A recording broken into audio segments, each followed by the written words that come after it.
जम्मू प्रदेश की अपनी एक आवाज़ होनी चाहिए, अपना एक नैरेटिव होना चाहिए। बहुत ज़रूरी है कि अपना नैरेटिव हो। बीजेपी कहती है कि हमारे पास वो नैरेटिव है कि यदि जो नेता चाहते हैं कि जम्मू कश्मीर का विकास वो हमारे साथ जुड़ जाए। अच्छा, ठीक कहते होंगे, मुझे नहीं पता। हट है कि कहीं ना कहीं नेशनल कॉन्फ्रेंस का काफ़ी नेता जो है वो इम्प्रेस है बीजेपी के इस आइडियोलॉजी से। आपको लगता है कि विपक्ष को जिसको लगता है कि नैरेटिव चेंज करना चाहिए उसे बीजेपी के साथ चले जाना चाहिए? आपके लोग यहाँ मुख्यमंत्री बनने के इच्छुक सारे हो गए और आप जैसे लोग माइक लेके मुख्यमंत्री बना देते हैं। तो मैंने उनसे ये कहा, आपका भी नाम है। मेरा नाम पता नहीं क्यों, मैं तो चौकीदारी के लिए हूँ, मैं तो गरीब आदमी हूँ। चौकीदार तो बीजेपी बना नहीं, मैं देखना मैं बाहर दरवाजे पर द्वारपाल बनाई उस कॉम्प्लेक्स का जिधे सारे जम्मू वाले इकट्ठे हो जाए कि हम सबको इकट्ठे हो जाना चाहिए। और अगर उसके लिए मुझे कोई कुर्बानी देनी है, मैं देने को कुर्बानी देना मतलब है कि सियासी सैक्रिफाइस। अगर मतलब मैं कह रहा हूँ कि अगर पॉलिटिकल सैक्रिफाइस भी कोई करना पड़ता है वो भी हमें करना चाहिए। सैक्रिफाइस करने के लिए तैयार हैं। समझदार के लिए इशारा काफी है। किस तरह का सैक्रिफाइस होगा शायद आने वाले दिनों में जरूर पता चल पाएगा। जी, समझदार को कोई इशारा काफी नहीं है। समझदार को इशारा काफी होता है 5 साल पहले इकट्ठे हो गए होते, फिर उसी कुचेले जी ना पाओ, उसी कुचेले ये जो खिचड़ी बनती ना उदे फिर होंगे कि कुने घ्यो पाया, कुने चौल है, कुने दाल है, उदे खिचड़ी बनाओ। एक नहीं र्यूमर की बात गल करके खिचड़ी नहीं पकाओ, इसे इकट्ठे हो जाओ। हाँ, जम्मू कश्मीर में इस समय अराजकता का माहौल है। खासतौर से जम्मू वासी ये मानते हैं कि उनके अधिकार जो उन्हें मिलने चाहिए वो नहीं मिल पा रहे हैं। मेरे पास जम्मू कश्मीर नेशनल कॉन्फ्रेंस के प्रांतीय प्रधान देवेंद्र सिंह राणा मौजूद हैं। राणा साहब, आपको लगता है कि खासतौर से जम्मू कश्मीर में से जम्मू संभाग के लोग समझते हैं कि उनको जो मिलना चाहिए वो नहीं मिल पा रहा? जम्मू को उसका हक मिलना चाहिए और जम्मू के हक के लिए हम हमेशा लड़ते रहें, आगे भी लड़ेंगे। जम्मू संभाग ने बड़ी कुर्बानियाँ दी हैं और जम्मू संभाग के लोग, खा वो हिंदू हों, मुसलमान हों, सिख हों, ईसाई हों, किसी भी ज़ात से हों, किसी भी वर्ग से हों, या वो किसी भी खित्ते से हों, रजौरी से हों, पुंछ से हों, डोडा से हों, जम्मू से हों, सांबा से हों, रियासी से हों, कठुआ से हों, उधमपुर से हों, उन्होंने बहुत कुर्बानियाँ दी हैं और मैं समझता हूँ कि राष्ट्र हित में हमेशा वो खड़े रहे हैं। इसलिए जम्मू के लोगों को उनका हक मिलना चाहिए और जम्मू के लोगों की बात जो है वो हर ऐवान में गूंजनी चाहिए। राणा साहब, 370 के बाद से अब तक 2 साल के अरसे में अभी भी जम्मू वासियों को लग रहा है कि उनकी आवाज़ बुलंद करने वाला कोई नहीं है। क्या समझते हैं कि विपक्ष कमज़ोर है, जहाँ बीजेपी जो सेंटर में है उनकी जो जम्मू कश्मीर में इकाई है वो कमज़ोर है, लीडरलेस की कमी है, कोई फेस नहीं बन पा रहा है? देखिए, मैं इस पर कमेंट्री नहीं करूँगा किसका फेस बन रहा है या नहीं बन रहा है। सबसे ज़्यादा ज़रूरत यह है, जैसे मैंने जम्मू डिक्लेरेशन में कहा है, जम्मू के सभी लोगों को इकट्ठे हो जाना चाहिए। एक मंच पे आकर सबको एकजुट होकर इकट्ठे होकर इस जंग को लड़ना चाहिए। जम्मू को जम्मू का हक मिलना चाहिए, हर खित्ते को जम्मू को अपना हक मिले, कश्मीर को अपना हक मिले, लद्दाख को अपना हक मिले, किसी को किसी का हक ना छीना जाए। और हमारे जो बच्चे हैं, ख़ास तौर पे नौजवान हैं, उनको रोज़गार के ज़राए उनको मैसर हों। जो यहाँ के लोग हैं उनको उनके ज़मीनों के हक, व्यवसाय का हक मिलना चाहिए। जो यहाँ का दुकानदार है, जो यहाँ का ताजर है, जो यहाँ का होलसेलर है, उसको उसका हक मिलना चाहिए। जो यहाँ के अनएम्प्लॉयड हैं उनको उनका हक मिलना चाहिए और वो हक जो है वो दिलवाने के लिए हम सबको जम्मू वालों को इकट्ठे हो जाना चाहिए। कैसे इकट्ठा होना चाहिए? क्योंकि यदि अलग अलग पार्टियों में रहेंगे, एक नैरेटिव बनाना चाहिए। जम्मू का एक पॉलिटिकल नैरेटिव होना चाहिए, जम्मू का एक इकोनॉमिक नैरेटिव होना चाहिए, जम्मू का एक सोच बननी चाहिए। ये नहीं है नैरेटिव कि नहीं जी जम्मू वर्सेस कश्मीर नैरेटिव, वो कोई नैरेटिव नहीं होता। आप अपने बात करिए, जम्मू का अपना एक अस्तित्व है, जम्मू का एक अपना मकाम है। ये डुग्गर प्रदेश जो है इसमें एक बड़ा अपना एक मजबूत जम्मू प्रदेश है। जम्मू प्रदेश की अपनी एक आवाज़ होनी चाहिए, अपना एक नैरेटिव होना चाहिए। बहुत ज़रूरी है कि अपना नैरेटिव हो जो अपने हक के लिए। बीजेपी कहती है कि हमारे पास वो नैरेटिव है कि यदि जो नेता चाहते हैं कि जम्मू कश्मीर का विकास वो हमारे साथ जुड़ जाए। अच्छा, ठीक कहते होंगे, मुझे नहीं पता। सुखबुगाहट है कि कहीं ना कहीं नेशनल कॉन्फ्रेंस का काफ़ी नेता जो है वो इम्प्रेस है बीजेपी के इस आइडियोलॉजी से। आपको लगता है कि विपक्ष को जिसको लगता है कि नैरेटिव चेंज करना चाहिए उसे बीजेपी के साथ चले जाना चाहिए?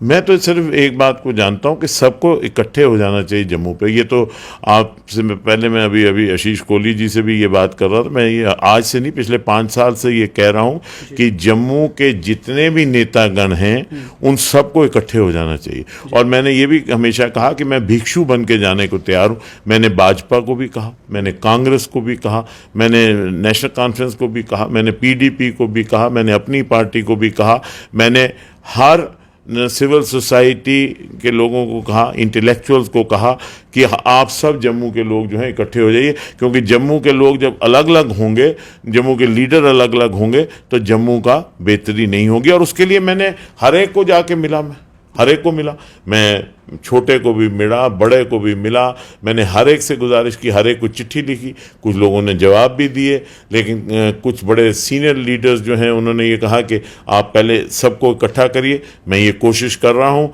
कि सभी एक मंच पे इकट्ठे हो जाएं, इकट्ठे होकर जम्मू की आवाज़ बने। और वो मंच जो है वो उसमें कोई मैं, एक तो ये प्रॉब्लम बहुत है कि आपके लोग यहाँ मुख्यमंत्री बनने के इच्छुक सारे हो गए हैं और आप जैसे लोग माइक लेके मुख्यमंत्री बना देते हैं। तो मैंने उनसे ये कहा, दावेदारी आपका भी नाम है, मेरा नाम पता नहीं क्यों, मैं तो चौकीदारी के लिए हूँ, मैं तो गरीब आदमी हूँ। चौकीदार तो बीजेपी बना नहीं ना, नहीं, मैं देखना मी बाहर दरवाजे पर द्वारपाल बनाई ओड़ो उस कंपलैक्स का जिदे सारे जम्मू वाले इकट्ठे हो जान, ते मी बाहर लाई ओड़ो ताला लाने जोगा रखी ओड़ो ताकि ताला लाई ओड़ो ताकि अंदर कट्ठे रौन सारे, जिन्नी देर तक जम्मू का हक नहीं मिले। मी और कुछ नहीं चाहिए। लास्ट क्वेश्चन है कि जेड़ा 370 आर्टिकल कोल पहले दी सियासत थी पार्टी लेवल दी, तुहानूं लगदा है हुण 2 साल चो चेंज हुई, जियां तुसीं आखिओ नैरेटिव चेंज होना चाहिए, जम्मू वाले इकट्ठा होना चाहिए, ते पार्टी लेवल जेड़ा उत्थों उठिए अगे आना चाहिए। पहले तो 370 से पहले आप मेरा ट्रैक रिकॉर्ड देख लीजिए, तब भी मैं जम्मू की बात करता था और उस वक्त भी कहता था जम्मू को इकट्ठे होना चाहिए। पहले तो वो आप ट्रैक रिकॉर्ड देख लीजिए। ये 370 और 35A जो है वो उसके बाद डेफिनेटली एक नैरेटिव चेंज हुआ है, लेकिन जहाँ तक जम्मू के लोगों के इकट्ठे होकर एक आवाज़ बनने की बात है, उसके लिए लोगों को 370 हो या 35 हो, नैरेटिव एक बनाना बहुत ज़रूरी है। और ये आवाज़ जो नैरेटिव की है, ये हमने आज पिछले 5-6 साल से हम लगातार ये कह रहे हैं। मैंने असेंबली में जिस वक्त इसमें क्या नैरेटिव है, मेरी मुझे कोई आवाज़ थोड़ी मेरी रोकेगा। जैसे हमारा हरि सिंह जी की छुट्टी की बात आई असेंबली में, जाइए असेंबली का रिकॉर्ड देखिए। मैं नेशनल कॉन्फ्रेंस का रिप्रेजेंटेटिव हूँ, मैंने वहाँ कहा, मैंने कहा जाइए रिकॉर्ड देखिए ना, मैंने कहा कि होना चाहिए। अब ये स्टेट सब्जेक्ट का मामला है, मैंने हमेशा कहा कि यहाँ के लोगों का हक उनको मिलना चाहिए, मैंने हमेशा कहा, और यहाँ का ज़मीन का, यहाँ का नौकरी का। लेकिन हमने ये भी कहा कि जहाँ तक महिलाओं का सवाल है उनको बराबरी का हक मिलना चाहिए। ये भी जाइए असेंबली में देख लीजिए। उस वक्त 2014 में हमने कहा कि महिलाओं को उनका हक में, ये रिकॉर्ड है, ये कोई मैं नहीं कह रहा, जाइए असेंबली के रिकॉर्ड में देखिए। मैं वाहिद आदमी था जिसने खड़े होकर कहा कि महिलाओं को उनका हक मिलना चाहिए। सो इसलिए मेरा कहने का मतलब है, कोई भी आदमी जो अपने किसी एक प्रिंसिपल स्टैंड पे खड़ा हो, उसको कोई चीज़ रोक नहीं सकती। और मेरी सिर्फ ये सुबघाट जो है वो मुझे नहीं मालूम, लेकिन मेरा ये मानना है और मैं बड़ा ज़रूरी तौर पे ये मानता हूँ कि हम सबको इकट्ठे हो जाना चाहिए। और अगर उसके लिए मुझे कोई कुर्बानी देनी है, मैं देने को तैयार हूँ। ये आप पूछ लीजिए अपने साथियों से। मैंने आज 4 साल से ये कह रहा हूँ कि अगर मुझे उसके लिए, मैंने कहा कि ये जम्मू डिक्लेरेशन का मैंने शुरू किया, लेकिन मैं इसका ओनरशिप नहीं रखना। इसकी ओनरशिप बीजेपी ले ले, इसकी ओनरशिप कांग्रेस ले ले, इसकी ओनरशिप आम आदमी पार्टी ले ले, इसकी ओनरशिप नेशनल कॉन्फ्रेंस ले ले, इसकी ओनरशिप PDP ले ले, लेकिन कोई भी ले, लेकिन सबको इकट्ठा करके चलते। इन सारे सोल्यूशन करने से सारे इकट्ठा होना पड़ा जी। इस गल का सोल्यूशन नहीं, जिथे जम्मू की गल है, जियां साढ़े लद्दाख के साथी इकट्ठे है ना, इकट्ठे अपनी अपनी पॉलिटिक्स, लेकिन लद्दाख के मामले सारे इकट्ठे। पॉलिटिक्स अपनी अपनी, लेकिन लद्दाख के मामले सारे इकट्ठे। कश्मीर च भी PhD कश्मीर है अपनी अपनी पॉलिटिक्स, लेकिन कश्मीर के मुद्दे पर वो सारे एक पॉइंट उपर है। बड़ी अच्छी गल है, कश्मीर वाले लद्दाख वाले इकट्ठे बड़े अच्छे। इं जम्मू वाले भी होना चाहिए अपना अपने मौके पर रहन, अपनी अपनी सियासत कर, जो इलैक्शन होगा अपना अपना बिगल बजान। लेकिन जिस वेले तक जितने तक जम्मू के मसले का खड़ा असें सारे इकट्ठे हो जाना। उम्मीद दसो NHM के बच्चे नहीं देखे सियासत है, सारे इकट्ठे हो जाए, सारे लीडर एको जगह थले बह जान के मारे बच्चे हक दो, नैचुरली सारे देना पो। और कई मुद्दे हैं जम्मू के, उन्हें इकट्ठे होना चाहिए।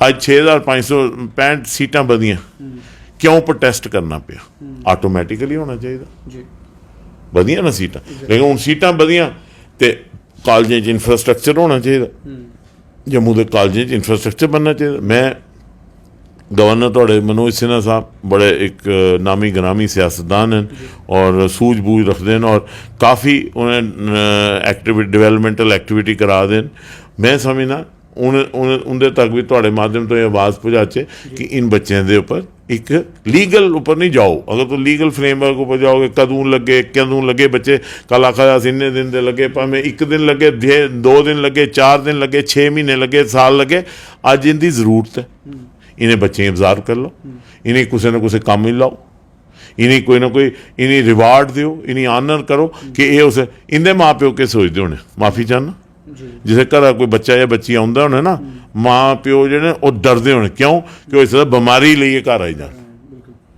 अच्छा बच्चे के लिए डरते होने एक आदमी लिए सब तो प्यारा चीज़ होंगे अपना बच्चा वो बच्चे ही उस जगह भेजना जिते कोई और जादा नहीं मैं समझना कि ज्यादती होएगी अगर इन बच्चों कन्नै अगर इन बच्चें तुस इन्हें अपना वो नहीं दोगे हक नहीं दोगे इनके हक लिए सारे लड़ो और ये सियासत मत करो अद्धी गल सियासत रुकी जाती उसने किया किसी ने भी किया लीगैलिटी नहीं जाओ ह्यूमनिटेरियन अप्रोच लेइए इनकी मदद करनी चाहिए बहुत बहुत शुक्रिया सर थैंक यू तो जम्मू को इकट्ठा होना पड़ेगा अपनी सभी मसलों के लिए और इसके लिए पार्टी पॉलिटिक्स से ऊपर उठ के आना पड़ेगा बहुत बड़ी बात देवेंद्र सिंह राणा जी ने बोली है कि उसके लिए कोई सेक्रीफाइस भी करना पड़ा तो वो भी देवेंद्र सिंह राणा जो है वो सेक्रीफाइस करने के लिए तैयार हैं समझदार के लिए इशारा काफ़ी है किस तरह का सेक्रीफाइस होगा शायद आने वाले दिनों में जरूर पता चल पाएगा जी समझदार को कोई इशारा काफ़ी नहीं है समझदार को इशारा काफ़ी होता है 5 साल पहले इकट्ठे हो गए होते फिर उसी कचेले जी ना पाओ उसी कचेले ये जी खिचड़ी बनती ना वो फिर होंगे कि कुन्ने घ्यो पाया कुन्ने चौल लिया कुन्ने दाल लिया वो खिचड़ी बनाओ एक नहीं र्यूमर की बात गल करके खिचड़ी नहीं पकाओ